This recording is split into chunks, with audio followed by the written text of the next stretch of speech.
السلام علیکم ویورز، نامی قسط کے آغاز میں ارطغرل قبیلے واپس آتا ہے اور دندار سے گلے ملتا ہے اور دندار کہتا ہے ارطغرل بھائی اب یہ قبیلہ آپ کے ہاتھ میں واپس کرتا ہوں۔ ارطغرل سرداران سے کہتا ہے میرے پیچھے سے دندار نے قبیلہ اچھی طرح سنبھالا تھا۔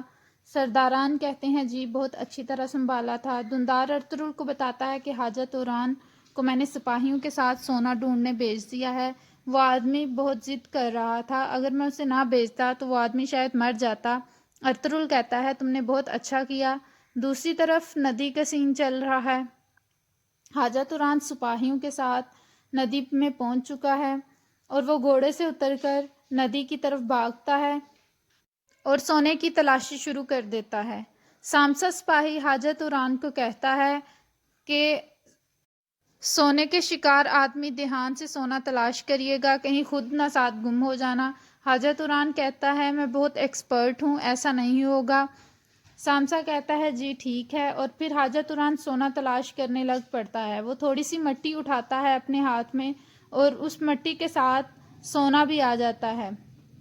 حاجہ توران جب دیکھتا ہے کہ سونا بھی آ گیا ہے وہ بہت خوش ہوتا ہے اور خوشی سے جھومنے لگتا ہے، اور پھر وہ سپاہیوں کو بلاتا ہے کہ دوڑ کے آؤ مجھے سونا مل گیا ہے۔ سپاہی اس کے پاس جاتے ہیں، دیکھتے ہیں تو وہ واقعی ہی سونا ہوتا ہے۔ وہ بہت خوش ہوتے ہیں۔ حاجہ توران کہتا ہے کہ ارطغرل بھائی بہت خوش ہوں گے، میں اپنا قرض اتاروں گا۔ دوسری طرف قبیلے کا منظر شروع ہوتا ہے۔ عبد الرحمن ارطغرل کو آ کر بتاتا ہے کہ آلیار صاحب آئے ہیں۔ ارطغرل کہتے ہیں ان کو اندر بھیج دو۔ آلیار اندر خیمے میں آ جاتا ہے اور وہ ارطغرل کو بتاتا ہے کہ میں سیمون سے ملا تھا اور وہ چاہتا ہے کہ آپ بھی اس کو ملاقات کا شرف بخشیں۔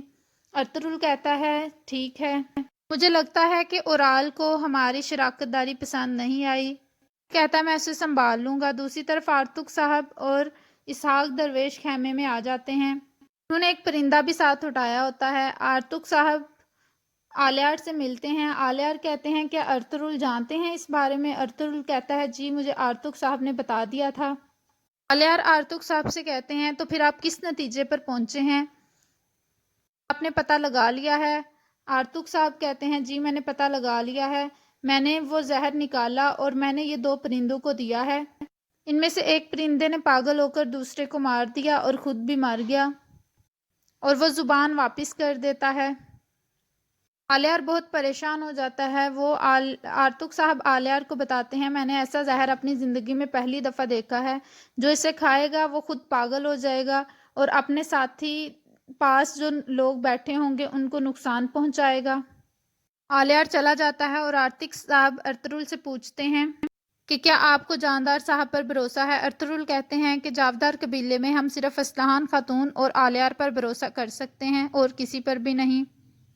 دوسری طرف حلیمہ خاتون حائمہ خاتون سے کہہ رہی ہوتی ہیں کہ ہم کافی دیر سے پریشان تھے، اللہ تعالیٰ نے ہمیں ایک موقع دیا ہے کہ ہم پیسے کما سکیں اور ہمارا قبیلہ بھی خوشحالی دیکھے، لیکن مجھے پھر بھی پریشانی ہے۔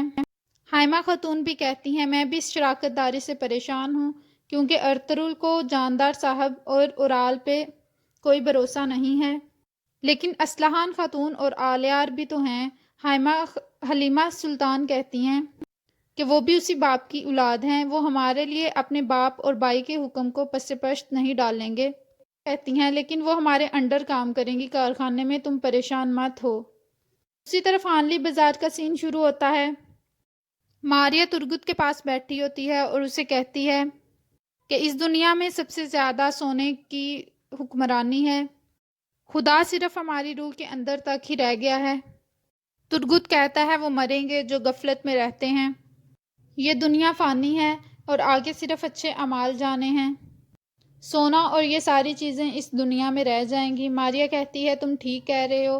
اتنے میں سیمون وہاں آ جاتا ہے اور وہ پوچھتا ہے آپ لوگ کیا باتیں کر رہے ہیں؟ ماریا بتاتی ہے کہ ہم سونے کے متعلق بات کر رہے تھے۔ سیمون ترگت کو کہتا ہے تم بہت بہادر آدمی ہو، میں نے سنا ہے تمہارے بارے میں، تم نے کیسے نوآن کو مزہ چکھایا تھا۔ ترگت کہتا ہے کہ اگر آپ کو پتہ چلے کہ ارطغرل نے نوآن کو کتنی ہمارے سپاہی قربان کرنے دیے ہیں تو آپ کبھی یہ بات نہ کرتے۔ سیمون کہتا ہے میں ارطغرل کے بارے میں نہیں، مجھے تمہاری بہادری پر پورا یقین ہے۔ اتنے میں ایک آدمی آتا ہے اور وہ سیمون کو کہتا ہے کہ آپ کے مہمان آئے ہیں۔ سیمون ترگت کو اللہ حافظ کہہ کر وہاں سے چلا جاتا ہے۔ دوسری طرف فلپ آ کے بتاتا ہے کہ سلطان علاؤدین کا جاسوس بھاگ گیا ہے۔ سیمون اس کے گلے پر خنجر رکھتا ہے اور کہتا ہے تم نے اسے کیسے بھاگنے دیا، تم نے ارطغرل کو مارا کیوں نہیں؟ فلپ بتاتا ہے کہ وہ ارطغرل نہیں تھا، وہ کوئی اور تھا اور وہ آپ کے بارے میں سب کچھ جانتا ہے۔ میں اسے مارنے ہی والا تھا کہ اس کے کچھ آدمی آئے اور انہوں نے ہمیں زخمی کیا اور وہاں سے ہم بڑی مشکل سے بھاگ کر آئے ہیں۔ اس نے کہا تھا سیمون کو کہنا کہ ہم سرائے تمہارے سر پر گرا دیں گے۔ سیمون انتہائی غصے میں فلپ کے ٹانگ مارتا ہے۔ فلپ کہتا ہے تم وہاں جا کر اس کو ختم کیوں نہیں کر دیتے ارطغرل کو؟ سیمون کہتا ہے نہیں، جس سے تم مل کر آئے ہو وہ واقعی سلطان علاؤدین کا جاسوس ہے۔ دوسری طرف کائی قبیلے کا منظر شروع ہوتا ہے۔ بمسی ارطغرل کو بتاتا ہے کہ ہم نے ان کو یہ یقین دلا دیا ہے کہ آپ سلطان علاؤدین کے جاسوس نہیں ہیں۔ دندار کہتا ہے وہ بہت خطرناک آدمی ہے، ہمیں اس کو مار دینا چاہیے۔ صاحب کہتے ہیں وہ یقیناً ایک ٹیمپلر ہے۔ وہ کہتا ہے ہم ان کے ساتھ انہی کی طرح چلیں گے۔ اوپر سے حاجت اران آتا ہے اور وہ بتاتا ہے کہ مجھے سونا مل گیا ہے۔ ارطغرل اور تمام سپاہی بہت خوش ہوتے ہیں۔ دوسری طرف جاودار قبیلے کا منظر شروع ہوتا ہے۔ جاندار صاحب اپنی تمام اولاد کے ساتھ کھانا کھا رہے ہوتے ہیں۔ جاندار صاحب اورال کو کہتے ہیں جیسے آلیار کہے گا تم نے ویسا کرنا ہے، تم آلیار کے لیے مصیبت نہیں بنو گے۔ اورال کہتا ہے میں وہی کروں گا جو میرے قبیلے کے لیے ٹھیک ہوگا، جیسا آپ کہیں گے۔ اور چولپان اور اسلحان کو کہتا ہے تم لوگ بھی حلیمہ کی بات سے تجاوز مت کرنا۔ اسلحان کہتی ہے حلیمہ خاتون ایک اچھی قلین بنانے والی ہیں، ان کو یہ کام بہت اچھے سے آتا ہے۔ جاندار صاحب کہتے ہیں اسی لیے وہ تمام امور کو اچھی طرح دیکھیں گی۔ اس کے بعد چولپان اور اورال اپنے خیمے میں آ جاتے ہیں۔ چولپان خاتون اورال کو کہتی ہیں اب تیر کمان سے نکل چکا ہے۔ اورال کہتا ہے بابا نے ہزاروں سکوں کا کام ارطغرل کو سونپ دیا ہے۔ چولپان خاتون کہتی ہے کہ ہمارے اوپر حلیمہ خاتون اور اس کی ماں کو مسلط کر دیا ہے۔ کہتا ہے میرے بابا مجھے پتہ نہیں کب تک دھوکہ دیتے رہیں گے، لیکن تم دیکھنا میں یہ کام واپس لینے میں کامیاب ہو جاؤں گا۔ ارطغرل اور حلیمہ اپنے خیمے میں موجود ہوتے ہیں۔ حلیمہ ارطغرل کو کہتی ہے کہ اورال اس کاروبار میں اپنی ٹانگ ضرور پھنسائے گا، اور اسلحان کے بارے میں مجھے یا تو لگتا ہے وہ بہت سیدھی ہے یا وہ بہت تیز ہے، میں اس کو نہیں سمجھ سکی۔ ارطغرل کہتا ہے ہم اس کو دیکھ لیں گے، تم پریشان مت ہو۔ حلیمہ کہتی ہے ہم جاندار صاحب کی اولاد کو اپنے اوپر مسلط کر رہے ہیں۔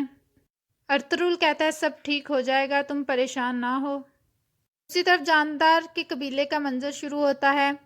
آلیار اور اسلحان خاتون آپس میں باتیں کر رہے ہوتے ہیں۔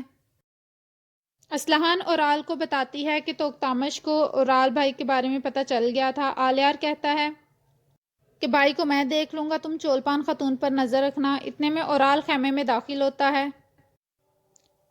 اسلحان خاتون وہاں سے چلے جاتی ہیں۔ اورال آلیار کو کہتا ہے تم ارطغرل کی باتوں میں مت آؤ، میں تمہیں یہ نصیحت کرنے آیا ہوں، اگر ہم بھی ارطغرل کی باتوں میں آتے رہے تو ہم بھی اس کی طرح غریب ہو جائیں گے۔ آلیار کہتے ہیں میں نے سنا ہے سیمون کے ساتھ مل کر آپ ہمارے قبیلے کا مال چراتے رہے ہیں۔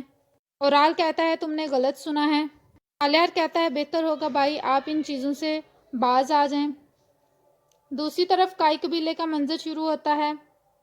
ارطغرل سو رہا ہوتا ہے اور اس کی خواب میں ابن العربی آتے ہیں اور وہ اس کے لیے دعا کرتے ہیں کہ اللہ تعالیٰ تمہیں تمام سازشوں سے نکال دے اور تمہاری مدد کرے۔ کچھ آیتوں کا ترجمہ بتاتے ہیں کہ کیسے دشمن حاوی ہوتے ہیں لیکن ہر مشکل کے ساتھ آسانی ہے۔ ارطغرل بھی دعا میں شامل کرتا ہے۔ ابن العربی اس کے لیے دعا کرتے ہیں اور ارطغرل آمین کہتا ہے اور وہ دعا کرتے ہیں کہ کیسے حضرت یوسف کو کنویں سے نکالا تھا، اللہ تعالیٰ اسی طرح تمہاری مدد کرے۔ دوسری طرف ہانلی بازار کا منظر شروع ہوتا ہے۔ سیمون اور ماریا آپس میں باتیں کر رہے ہوتے ہیں۔ سیمون کہتا ہے ہمارا وہ سب سے بڑا دن ہوگا جس دن ہم یروشلم کو مسلمانوں کے ہاتھ سے چھڑوا لیں گے۔ ماریا کہتی ہے آپ ایک بہت اچھے سورما ہیں اور آپ ضرور یہ سب کچھ کر لیں گے۔ سیمون کہتا ہے کبھی کبھی ہمارے دشمن ہمارے سب سے اچھے دوست ہوتے ہیں، ہمیں ان کے ساتھ مل کر کاروبار کرنا ہے تاکہ ہم ان کو اچھی طرح سمجھ سکیں۔